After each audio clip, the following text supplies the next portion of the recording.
성경 말씀 보시겠습니다. 오늘 은혜 받을 말씀은 구약 성경 레위기 23장 9절부터 14절 말씀까지입니다. 구약 성경 181페이지에 있는 말씀 레위기 23장 9절부터 14절까지 우리 함께 말씀을 읽도록 하겠습니다. 구약 성경 레위기 23장 구약 성경 181쪽에 있습니다. 9절 말씀부터 14절까지 우리 다 찾으신 줄 알고 함께 말씀을 읽겠습니다. 시작. 여호와께서 모세에게 말씀하여 이르시되 이스라엘 자손에게 말하여 이르라. 너희는 내가 너희에게 주는 땅에 들어가서 너희의 곡식을 거둘 때에 너희의 곡물의 첫 이삭 한 단을 제사장에게로 가져갈 것이요 제사장은 너희를 위하여 그 단을 여호와 앞에 기쁘게 받으심이 되도록 흔들되 안식일 이튿날에 흔들 것이며 너희가 그 단을 흔드는 날에 1년 되고 흠없는 수양을 여호와께 번제로 드리고 그 소재로는 기름 섞은 고운 가루 10분의 2 에바를 여호와께 드려 화제로 삼아 향기로운 냄새가 되게 하고 전제로는 포도주 4분의 1 흰을 쓸 것이며 너희는 너희 하나님께 예물을 가져오는 그날까지 떡이든지 볶은 곡식이든지 생이삭이든지 먹지 말지니 이는 너희가 거주하는 각 처에서 대대로 지킬 영원한 규례니라. 아멘.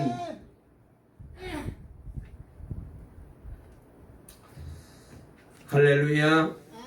하나님의 은혜 가운데 2023년을 출발하여 반년을 잘 보내고 또 반환점을 돌아 이제 새로운 첫 주일을 우리가 감사주일로 예배 드리게 되었습니다. 잠금이 있는 시간이고 또 복된 거룩한 날인데 오늘 성전에 오신 분들이나 부득이해서 영상으로 예배 드리는 모든 우리 동강 가족들에게 또 하나님의 힘 주시고 복 주시고 은혜 주시기를 바랍니다. 우리 앞뒤 좌우에 있는 분과 인사 나누겠습니다. 하나님의 은혜로 살아왔습니다. 다시 남은 반년도 하나님의 은혜로 삽시다. 하나님만 의지하고 삽시다. 늘 감사가 넘치는 삶을 삽시다. 오늘 설교 제목 한번 따라해 보실까요? 첫 열매는 하나님의 것입니다. 다시 한번요. 첫 열매는 하나님의 것입니다. 오늘 이 제목으로 말씀을 전할 때에 저도 은혜 받고 여러분도 은혜 받게 해주시기를 바랍니다. 이미 말씀을 드린 대로 이 맥주 감사절은 보통 감사절이 아닙니다. 아주 귀한 감사절이고 그리고 참으로 우리에게 복이 되는 그런 감사주일입니다. 그러므로 이날은 꼭 주님 앞에 나와서 감사하며 예배드리는 그런 구약의 성도들처럼 우리들도 이런 신앙을 가지고 늘 감사하며 살아야 되겠습니다. 그런데 아직까지도 이 맥주 감사절이 얼마나 복된 감사절인지를 잘 모르는 분들이 계셔서 이 감사절을 기쁜 마음으로 맞이하지 못하고 이 감사절을 내게 복 주시는 날로 기쁘게 받아들이지 못하는 분들이 더러 혹 있으리라고 생각이 됩니다. 그런데 말이죠. 다시 한번 말씀을 드리면 맥주 감사 주일은 정말 기쁜 날이에요. 우리가 예수를 믿게 되면은 성령님이 우리 안에 들어오셔서 우리를 감동 감화시켜서 그래서 구원받은 자가 되잖아요. 이렇게 성령을 체험하고 예수님을 나의 구주로 믿어서 그래서 우리가 구원받은 하나님의 백성으로 우리 예수님과 친밀하게 관계를 가지고 사는 사람은 감사절이 참으로 복된 날인 줄을 늘 알고 그렇게 살고 그렇게 믿어요. 왜냐하면 이 맥주 감사 주일날 사실은 우리가 사도행전 말씀을 보게 되면 이날에 성령님이 오셨잖아요. 오순절날 이날에 성령님이 임하였는데 이 오순절날이 바로 맥주 감사절과 같은 날입니다. 하나님은 살아계시고 하나님과 아주 친밀하게 교제하는 것을 늘 신앙생활 속에 삶 속에 경험하신 분들은 맥주 감사절의 은혜와 복을 분명히 알고 계실 것입니다. 왜냐하면 이날 성령이 우리에게 오셔서 우리가 구원받게 되었고 영적으로 거듭나게 되었고 하나님의 백성이 되었기 때문에 이 은혜를 우리가 어떻게 잊어버릴 수가 있겠어요. 그래서 날마다 이 귀한 은혜를 주신 주님을 늘 기억하고 성령님이 우리 안에 오셔서 이 복을 내가 누리고 있다라고 믿고 살기 때문에 여러분, 그래서 그런 사람에게는 이 맥주 감사절이 감사절일 수밖에 없는 것입니다. 이런 감사를 가지고 사는 사람은 매주일 주님 앞에 나오는 시간이 늘 감사가 넘치는 복된 시간이고 복된 하루가 되고 늘 그렇게 감사로 살아가는 사람은 예배 시간마다 늘 기쁜 마음으로 성전에 나올 수가 있게 됩니다. 그러나 솔직히 이 감사절이 부담스러운 분들도 혹 있을지 모르겠습니다. 왜냐하면 특별 헌금을 하나님 앞에 드려야 되기 때문에 그래서 이런저런 여러 가지 불편한 일도 있는데 또 감사헌금까지 드려야 되니까 이것이 부담이 되는 분들이 혹시 우리 교인 가운데는 있는지 모르겠는데 아마 저는 생각하기에 없으리라고 생각이 됩니다. 그런데요, 이사야서 1장 14절 말씀을 보면은 감사절이 되면은 오히려 우리가 부담스러운 것이 아니라 하나님께서 부담스러워 하신다, 이렇게 말씀하고 있는 것을 읽을 수가 있습니다. 거기 이사야 1장 14절 말씀에 이런 말씀이 있어요. 내 마음이 너희의 월삭과 정한 절기를 싫어하나니 그것이 내게 무거운 짐이라 내가 지기에 곤비하였느니라 그랬어요. 아니, 감사절이 되면은 제물을 준비하여 바쳐야 되는 우리가 부담이지 그 제물을 받으시고 그 헌물을 받으시는 하나님께서 왜 짐이 된다고 말씀하고 계실까요? 이해가 언뜻 안 되는 그런 말씀입니다. 하나님께서 왜 이스라엘 백성들이 드리는 이 감사의 제사를 받으실 때 그것이 하나님께 힘든 짐이 된다라고까지 말씀을 하셨을까요? 왜 하나님이 이 감사절이 더 부담스러우시다는지 정말 맨 처음에는 이 말씀이 이해가 안 되고 하나님이 왜 이런 말씀을 하셨을까 그렇게 이해가 안 되어서 많은 마음에 의문이 생겼습니다. 그러던 중 깨닫게 만들어 주셨어요. 뭐냐? 감사절은 하나님의 백성만 하나님께 감사드리는 날이 아니고 여러분, 이 감사절은 우리가 하나님 앞에 감사해서 예물도 드리고 헌금도 드리지만은 이날은 하나님께서 우리에게 복 주시겠다고 약속한 날이기 때문에 그래요. 무슨 말씀이냐? 잠언 3장 9절부터 10절 말씀에 보면은 내 재물과 내 소산물의 처음 익은 열매로 여호와를 공경하라. 그리하면 내 창고가 가득히 차고 내 즙틀에 새 포도즙이 넘치리라 그랬어요. 하나님이 복 주신다고 분명히 여러 번에 걸쳐서 말씀을 하고 계시고 약속을 하고 계십니다. 그런데 이스라엘 백성들이 얼마나 이 감사절을 형식적으로 드렸는지, 저들이 감사절을 지키기는 지켰습니다. 예물을 가지고 와서 예물을 드렸습니다. 그런데 그 예물 드리는 그 제사가 얼마나 형식적인지 하나님은 다 아시잖아요. 우리는 사람의 속을 잘 모를 수 있지만은 하나님은 불꽃 같은 눈으로 우리의 마음을 살피고 우리의 생각을 살피고 나를 너무나도 잘 아는데 저 성도가 정말로 기뻐서 감사해서 예물을 드리는지, 저렇게 기뻐서 감사해서 하나님 앞에 나와 제사를 드리는지 안 그런지, 마지못해 억지로 형식적으로 드리는지 하나님은 너무너무 잘 아시는 거예요. 그래서 말라기 1장 8절 말씀을 보면은 이런 기가 막힌 말씀이 나와요. 만군의 여호와가 이르노라. 너희가 눈먼 희생 제물을 바치는 것이 어찌 악하지 아니하며 저는 것 병든 것을 드리는 것이 어찌 악하지 아니하냐. 이제 그것을 너희 총독에게 드려보아라. 그가 너를 기뻐하겠으며 너를 받아주겠느냐 그랬어요. 무슨 말씀입니까? 이스라엘 백성들이 감사절이 다가왔기 때문에 그래서 감사절을 지키기는 지키는데 너무나도 형식적입니다. 왜 그러느냐? 가지고 온 재물을 보니까 벌써 병든 것, 약한 것, 그리고 여러 가지로 장애가 있는 것. 그래서 하나님께서 그것 너의 총독에게 한번 들어보아라. 너희 총독이 그것 받고 기뻐하겠느냐 좋아하겠느냐는 거예요. 얼마나 형식적인지 하나님이 다 알고 계시는 거예요. 우리 하나님께서는 우리가 감사절을 지키고 정말로 우리의 마음을 다하여 우리의 정성을 다하여 내가 최고의 감사하는 마음으로 예물을 드리고 제사를 드리고 그렇게 하나님 앞에 예배를 드리게 되면은 하나님이 너무너무 기뻐서 그래서 그렇게 제사하고 예물 드리는 성도에게 하나님이 은혜 주시고 복을 주시려는데 복 받을 짓을 안 한다는 거잖아요. 그러니 하나님이 부담이 되는 거예요. 하나님께서 약속하신 대로 복을 주셔야 되겠는데 복을 주실 수가 없으니까 하나님께서 오히려 짐이 되는 거예요. 아니 저 성도가 저렇게밖에 안 하는데 아니 내가 복을 준다고 약속했는데 복 받을 짓을 해야 복을 주지. 그래서 하나님이 짐이 되는 거예요.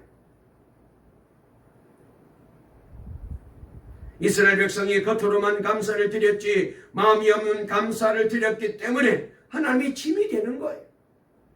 사랑하는 우리 동강의 성도 여러분, 여러분들은 한 분도 이렇게 하나님에게 짐이 되는 그런 성도가 되지 마시고 그런 예배를 드리지 마시고 정말로 하나님께서 저와 여러분들이 드리는 예배와 하나님께서 저와 여러분이 드리는 기도와 하나님께서 저와 여러분들이 드리는 예물을 너무나도 좋아서 기쁘게 받으시고 한없이 복을 주실 수밖에 없는 그런 축복의 사람, 온전한 신앙의 사람들이 다 되시기를 주의 이름으로 축원합니다.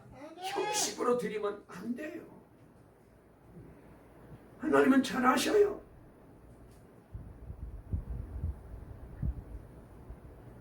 하나님께서 우리에게 복을 주시는 계획이 이렇습니다. 하나님께서 우리에게 은혜를 베푸시고 우리가 그것을 하나님께 감사할 때에 하나님께서는 또 우리에게 복을 주십니다. 하나님께서는 진정으로 감사하는 신앙의 사람들에게 그런 믿음이 있는 사람에게는 하나님이 꼭 그를 붙잡아 주시고 그 가정을 그 자녀들을 그가 하는 일을 그의 모든 범사에 하나님이 복을 주시고 하나님이 꼭 붙잡아 주셔요. 여러분 우리가 늘 하는 말 가운데 이런 말 있잖아요. 사랑은 표현되어야 그 사랑이 진짜라고. 감사도 마찬가지예요. 표현되지 않는 감사는 감사가 아닙니다. 하나님께서 우리에게 복을 주시려는 통로가 감사잖아요. 그런데 우리가 진심으로 내 정성을 다하여 내가 가지는 최선을 다하여 내게 하나님께서 베풀어 주신 그 은혜를 정말로 기뻐서 내가 잘 감사로 표현하면 하나님이 오죽 잘 아시겠어요. 근데 표현이 안 되는 거예요. 너무나도 형식적이에요. 어떤 목사님께서 그런 얘기를 하시더라고요. 자기 어머니께서 돌아가시기 전에 자신을 두고 늘 말씀하시기를 큰애는 속은 어떤지 모르겠는데 표현이 없다 이렇게 말씀을 하시더래요. 그래서 이 얘기를 듣고 이분이 통곡을 했답니다. 왜냐하면 그 목사님은 마음속으로는 사랑하는 것도 사랑인 줄 알았답니다. 오히려 말로 하는 것보다는 마음으로 하는 사랑이 더 진실한 사랑이라고 그렇게 오해를 하고 생각했대요. 그래서 그분의 어머님은 돌아가실 때까지 이 목사님이 당신을 얼마나 사랑하는지를 모르고 그냥 돌아가신 거예요. 왜? 표현을 안 했기 때문에. 어머니가 못 알아들은 거예요. 그래서 자기는 그게 너무너무 마음이 아프대요. 살아계실 때 내가 좀 더 구체적으로 말로라도 어머님 사랑합니다. 제가 어머님 너무너무 사랑합니다. 그러면서 좀 맛있는 것도 더 해드리고 따뜻하게 말로 위로해드리고 같이 좀 산책도 하고 그랬는데 자기는 속으로는 그런 마음으로 사랑했는데 어머니를 표현을 잘 못했다는 거예요.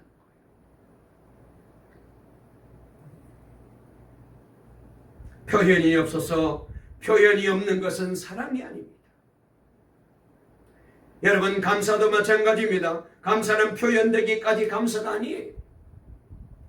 우리가 어떤 사람에게 정말 은혜를 받았다고 느껴지면 감사합니다 라고 표현하게 되잖아요.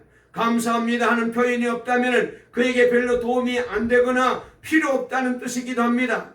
여러분, 이것은 하나님께도 마찬가지예요. 하나님께 감사합니다 라고 표현할 때 그는 은혜 받은 것을 아는 사람이죠. 감사합니다 하는 표현이 없는 사람은 은혜를 받고 은혜를 모르는 사람입니다. 그러니 여러분, 그 신앙에 복이 올 리가 없죠. 그 신앙에 복이 찾아올 리가 없죠.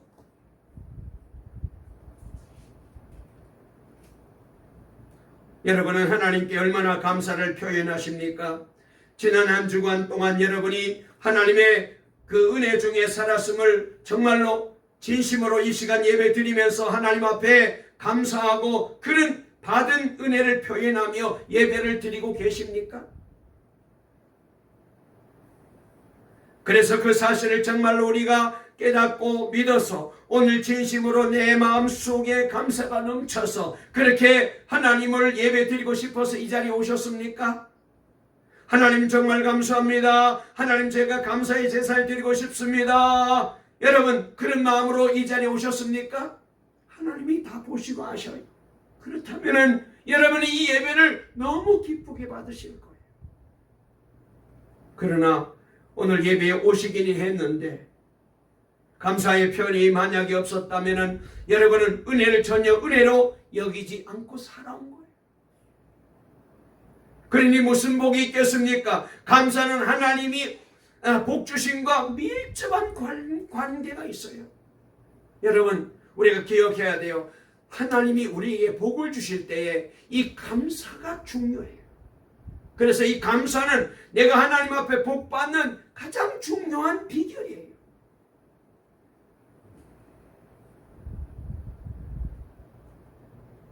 어떤 분은 사실 하나님께 섭섭하고 원망이 되는 분도 더러 있을 겁니다. 왜냐하면 아니 하나님, 내가 그렇게 기도했는데도 왜 내게 응답 안 해주세요?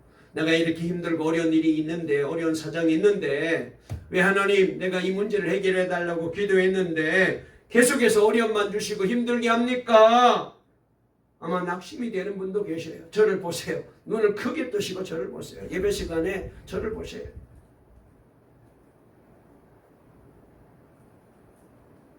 왜 하나님, 내가 이렇게 기도했잖아요. 나를 사랑하신다고 하셨는데 왜 내 기도는 안 들어주시고 내가 이렇게 어려움 중에 있도록 이렇게 내버려 두십니까? 원망이 있을 수 있어요.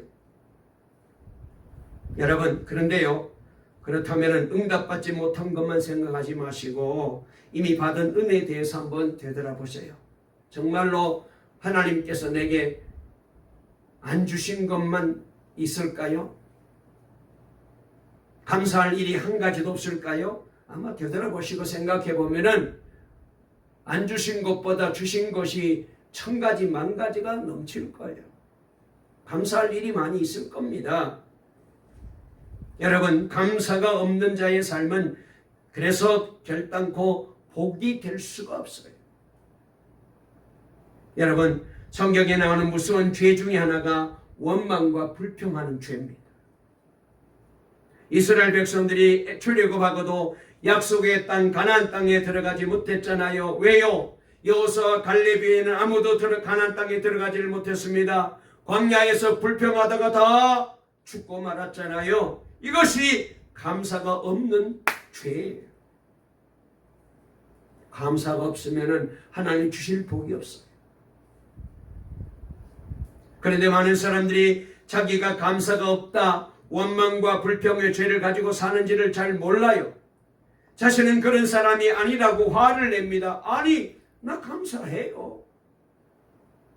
그래서 어떤 분이 자신이 어떤 사람인지 알아보려면 그분의 자녀들을 보라고 그렇게 얘기를 하더라고요. 여러분의 자녀들은 감사하는 사람입니까? 그렇지 않는다면 이 아이들을 야단치지 말고 부모인 자신들을 돌아보아야 된다는 거예요. 물은 위로부터 아래로 흐르잖아요. 아래에서 위로부터 절대로 오르지 않습니다. 자녀들은 부모의 영적 영향력을 받게 되어 있잖아요. 자녀들에게 불평과 원망이 있고 감사가 없다면은 감사가 없는 부모 영향을 받은 거라는 거.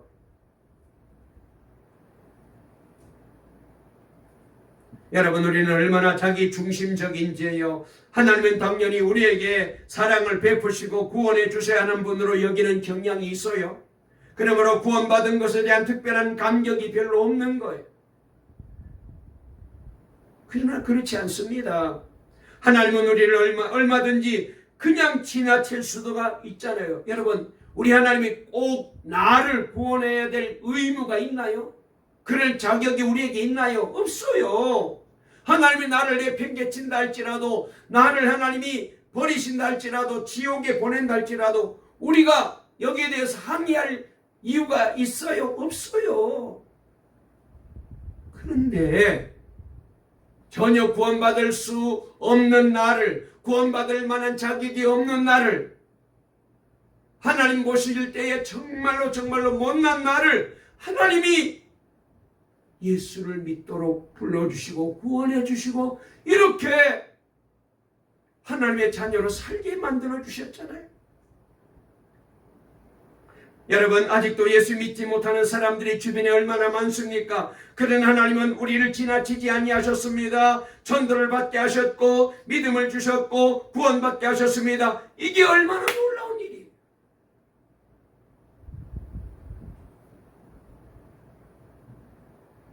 그래서 우리가 이 은혜를 잊어버리면 안 돼요. 보세요. 저를 보세요.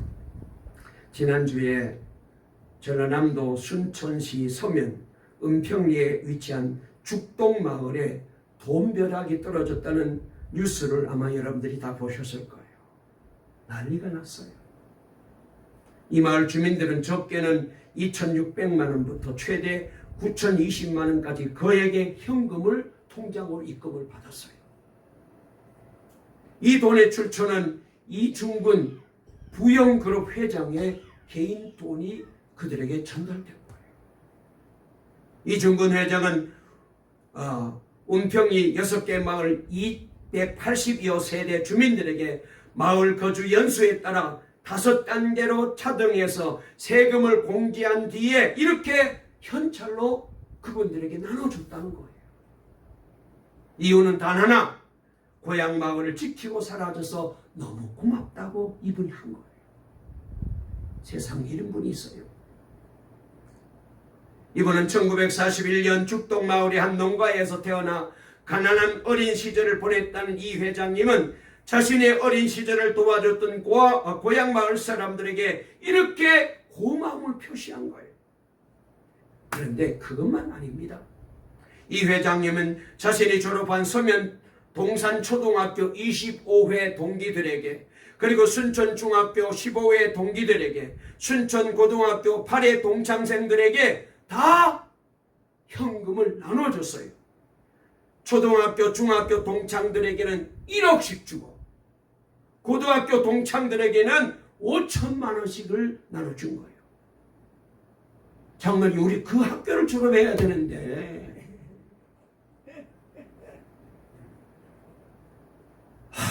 그 마을에 가서 살든지만. 그리고 그것만 아닙니다. 자신과 같이 땀 흘리며 같이 군 복무를 했던 군대 전우들에게도 현금을 나눠주고, 그리고 이 회장님은 2년 전 직계 가족을 제외한 친인척들에게도 최대 10억씩을 주었어요. 아이고, 내가 우리 한번 찾아봤어요. 사돈 팔촌어디 연결되는 거 없나? 없더라고.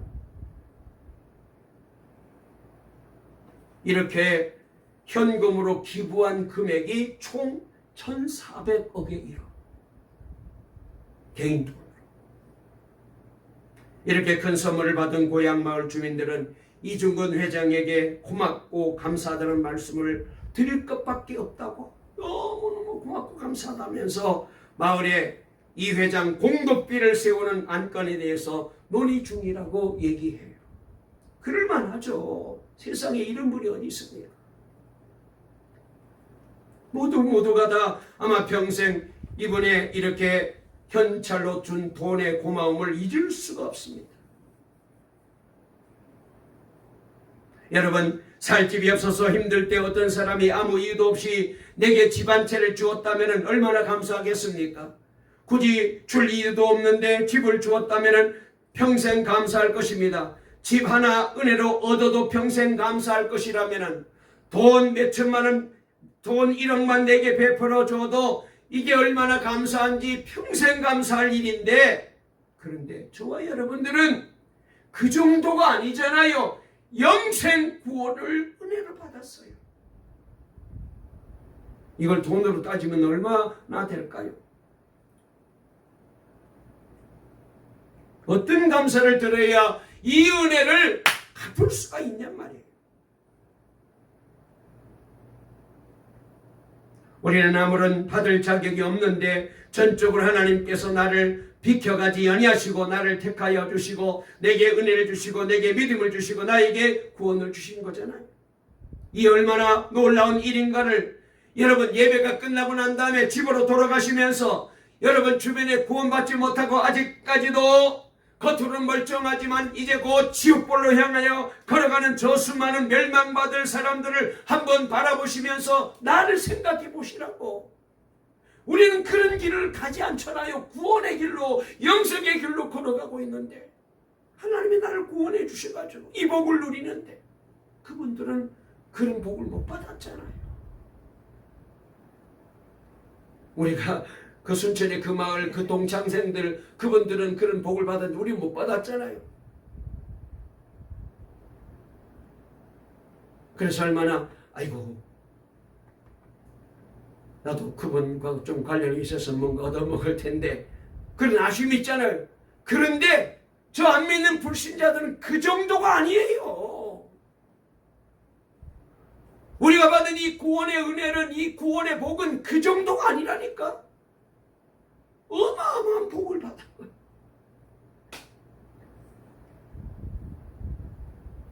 여러분, 이런 은혜를 베풀어 주시고 하나님께서 우리에게 요구하는 것은 아무것도 없습니다. 단 하나, 뭐라고? 감사합니다. 하나님 앞에 진실로 감사하라는 거예요. 감사가 하나님의 은혜가 계속되게 하는 열쇠. 한번 저를 따라 크게 한번 해보실까요? 정말로 진심으로 하세요. 마지못해 하지 마시고 크게 해보세요. 하나님, 나를 구원해 주셔서 감사합니다. 아니, 이 정도밖에 못하시나요? 로또 당첨된 것보다 더 좋아서 한번 해보세요. 하나님, 나를 구원해 주셔서 감사합니다. 아멘. 감사가, 이 감사가 보통 감사가 아니에요.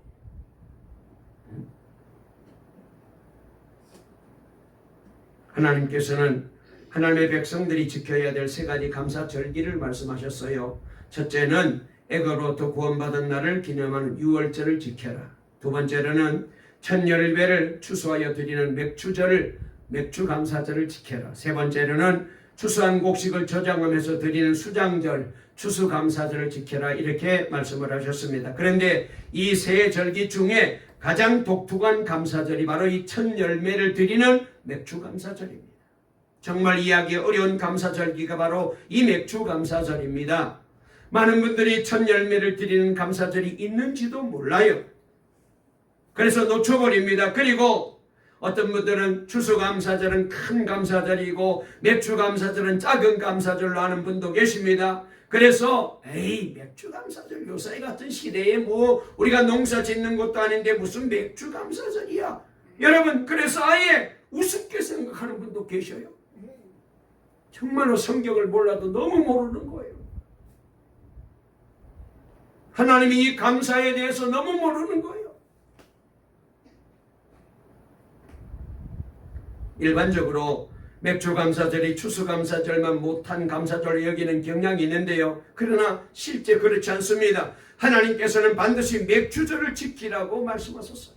자, 오늘 우리가 읽은 말씀 가운데 14절 한번 읽어볼까요? 14절 다 같이 읽겠습니다. 시작. 너희는 너희 하나님께 예물을 가져오는 그날까지 떡이든지 볶은 곡식이든지 생 이삭이든지 먹지 말지니 이는 너희가 거주하는 각처에서 대대로 지킬 영원한 규례니라 그랬어요. 여기 말씀에 보면은 하나님 앞에 첫 곡식 이삭을 가져와서 내 앞에 감사절을 지내기 전까지는 떡이든지 볶은 곡식이든지 생 이삭이든지 절대로 먹지 말라 그랬어요. 먼저 하나님 앞에 감사하고 먹으라는 거예요. 여러분, 첫 번째 맥주절을 상상해 보시기 바랍니다. 이스라엘 백성들이 광야 생활 내내 40년 동안 한 가지만 먹었어요. 뭐예요? 만나와 메추라기. 곡식을 먹는 것을 몰랐습니다. 애굽에 살 때 곡식을 먹었던 경험이 있었던 사람들은 다 광야에 죽었잖아요. 이제 가나안 땅에 들어간 사람들은 다 신세대 뿐입니다. 여호수아와 갈렙에는 다 광야에서 태어난 젊은 사람들이, 그들은 태어날 때부터 만나밖에 먹은 것이 없잖아요. 그러다가 드디어 가나안 땅에 들어갔습니다. 그리고 자신들이 손으로 농사를 지어서 첫 수확을 거두었습니다. 그 감격이 얼마나 컸겠어요. 첫 이삭을 얼마나 먹고 싶었겠습니까? 이게 도대체 무슨 맛일까? 보리를 이제 떡으로 만들어서 이 떡을 먹으면 어떤 맛일까? 너무 궁금했을 것입니다. 그런데 하나님이 먼저 침을 딱 놨어요. 어떤 침을? 절대로 첫 이삭을 먹어서는 안 된다. 그래서 여기 10절에 보니까 위선 너희 곡물의 첫 이삭 한 단을 제사장에게로 가져갈 것이요 그랬고, 14절에 보니까 너희 하나님께 예물을 가져오는 그날까지는 떡이든지 볶은 곡식이든지 생 이삭이든지 먹지 말아라. 하나님이 왜 이렇게 하셨을까요? 저를 보세요. 왜 이렇게 하셨을까요? 첫 이삭을 하나님께 바치기 전까지는 먹지 말아라. 왜 그렇게 하셨을까요? 무슨 의도가 있을까요? 무슨 의미냐? 먼저 하나님 앞에 감사해라 그 말이에요. 감사해라. 감사해라.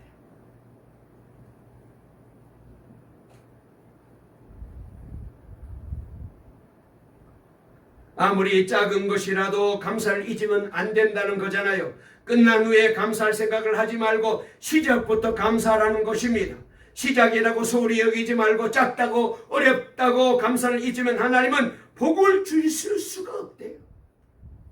다 끝난 다음에 계산해보고 아이고 하나님 복 많이 주셨네요. 감사합니다. 그렇게 감사하라고 하나님이 말씀하지 않았습니다. 먼저 미리 하나님 앞에 첫 열매를 따서 하나님께 드리면서 감사해라. 여러분, 지난 6개월 동안 하나님이 여러 가지 형태로 우리에게 첫 열매를 주셨습니다. 어떤 분에게는 건강도 주시고, 어떤 분에게는 물질도 주시고, 어떤 분에게는 자녀들에게 좋은 것도 주시고, 어떤 분들은 이런저런 좋은 일들이 있게 해주시고, 문제가 해결되게 하시고, 정말로 첫 열매를 하나님이 우리에게 거두게 하셨습니다. 그래서 그걸 기억하고 구별해서 하나님께 드려라. 넉넉하게 감사해라. 맥주 감사절이 절대로 작은 감사절이 아니라 하나님 앞에 큰 감사절로 지키라는 거예요.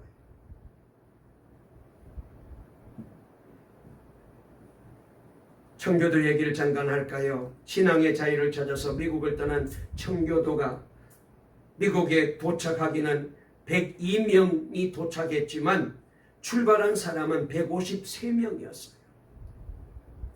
약 2달간의 항해 기간 동안에 3개월 동안의 추위와 또 여러 가지 어려움 때문에 51명이 바다에서 죽었어요. 그래서 102명만이 상륙해서 땅을 밟았습니다. 첫 번째 겨울은 굉장히 추웠답니다. 다음에 봄이 되기 전에 그 추위 때문에, 질병 때문에, 굶주림 때문에, 인간의 습격 때문에 거의 또 반수가 죽었어요. 생존자 중에서 일할 수 있는 사람은 겨우 남아있는 사람이 장정이 21명 남았고 소년이 6명, 남자는 모두 27명 밖에 없었대요. 그해 가을 어느 정도의 농작물을 추수하긴 했지만은 이 혹독한 겨울을 어떻게 보낼 것인가 그들의 마음에는 염려와 걱정이 태산 같았대요. 그래서 일주일 동안 특별 금식기도를 했답니다. 그러나 그들의 마음속에는 여전히 불안과 여전히 근심이 가시질 않았답니다. 또다시 한 주간 기도회를 더 연장하자는 그런 제안도 나왔지만 누군가가 이렇게 말했대요. 여러분, 우리는 대서양을 건너서 사랑하는 가족과 여러 친구들 잃었습니다. 그러나 하나님은 우리에게 여전히 은혜를 허락해 주셨습니다. 우리는 농사하여 추수까지 했습니다. 이제는 금식기도는 그만하고 기분을 바꾸어서 이렇게 우리에게 자유를 주신, 이렇게 먹을 것을 주신 하나님 앞에 찬미하고 감사 예배를 먼저 드리면 어떻겠습니까? 그랬더니 그 얘기를 듣고 모든 분들이 다 받아들여가지고 감사 예배를 드리기로 한 거예요. 이 청교도들이 드린 첫 번째 감사 예배가 축복 속에 드려진 게 아니잖아요. 평안한 가운데 성공했을 때, 다 건강할 때 드린 것이 아닙니다. 153명 중에 거의 100명이 죽었습니다. 가족과 친구와 이웃의 죽음 곁에서 가난과 고통 속에서 그들은 하나님 앞에 감사를 드린 거예요.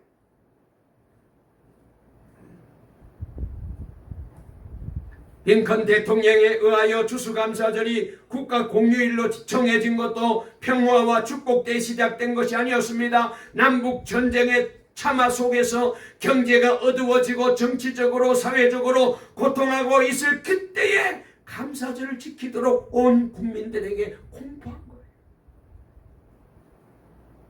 여러분, 우리가 보게 되면은 어려울 때 감사하면 반드시 복을 받아요. 여기 이 청교도들이, 여기 이 미국 국민들이 어려울 때 감사한 거예요.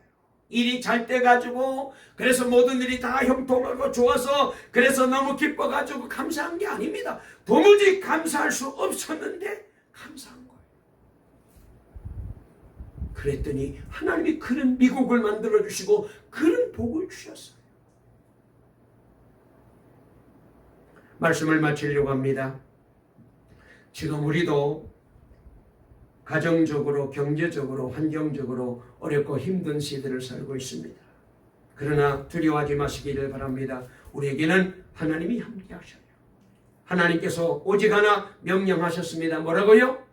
항상 기뻐해라, 쉬지 말고 기도해라, 범사에 감사해라.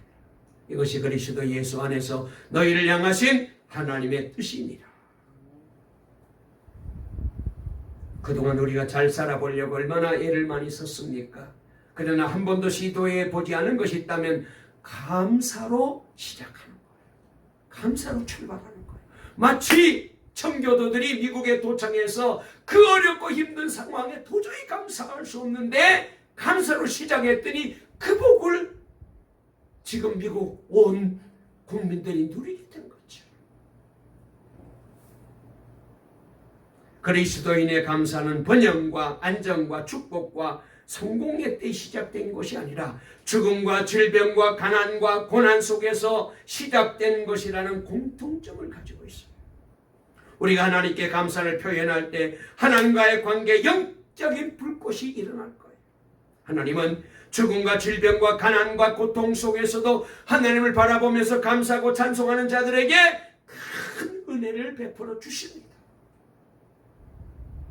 하나님은 그런 자를 사용하시고 하나님은 그런 자에게 복을 주시는 거예요.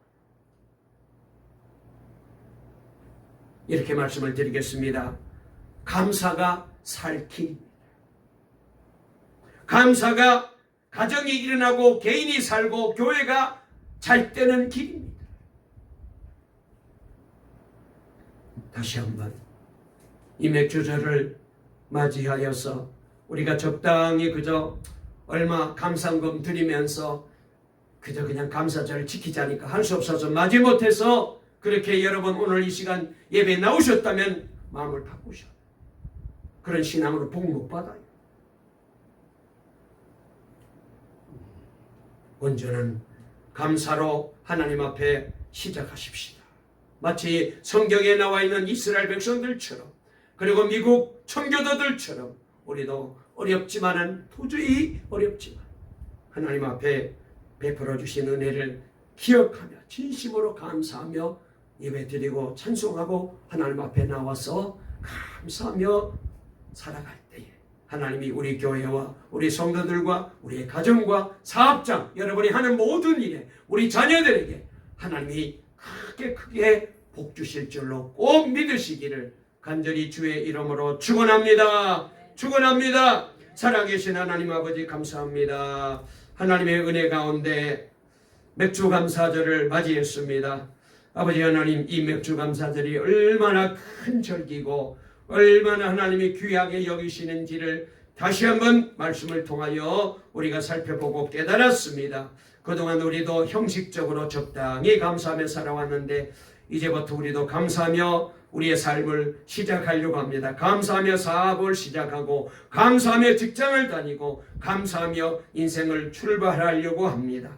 하나님, 우리 안에, 우리 가정 안에, 우리 교회 안에 하나님의 기적이 반드시 일어나게 될 줄로 믿습니다. 오늘 우리의 모든 것을 다하여 하나님께 감사와 찬양을 올려드립니다. 주님, 우리 모두가 찬양하고 감사함으로 하나님 앞에 나아가 복을 받게 하시고 평생 이 은혜와 복을 누리는 동광의 성도들 되게 해주시고 우리 교회가 회복되고 부흥되는 기적이 일어나게 해주실 줄 믿습니다. 예수님의 이름으로 간절히 구하고 기도하는 이 기도가 응답될 줄로 믿습니다. 예수님의 이름으로 기도 올리옵나이다.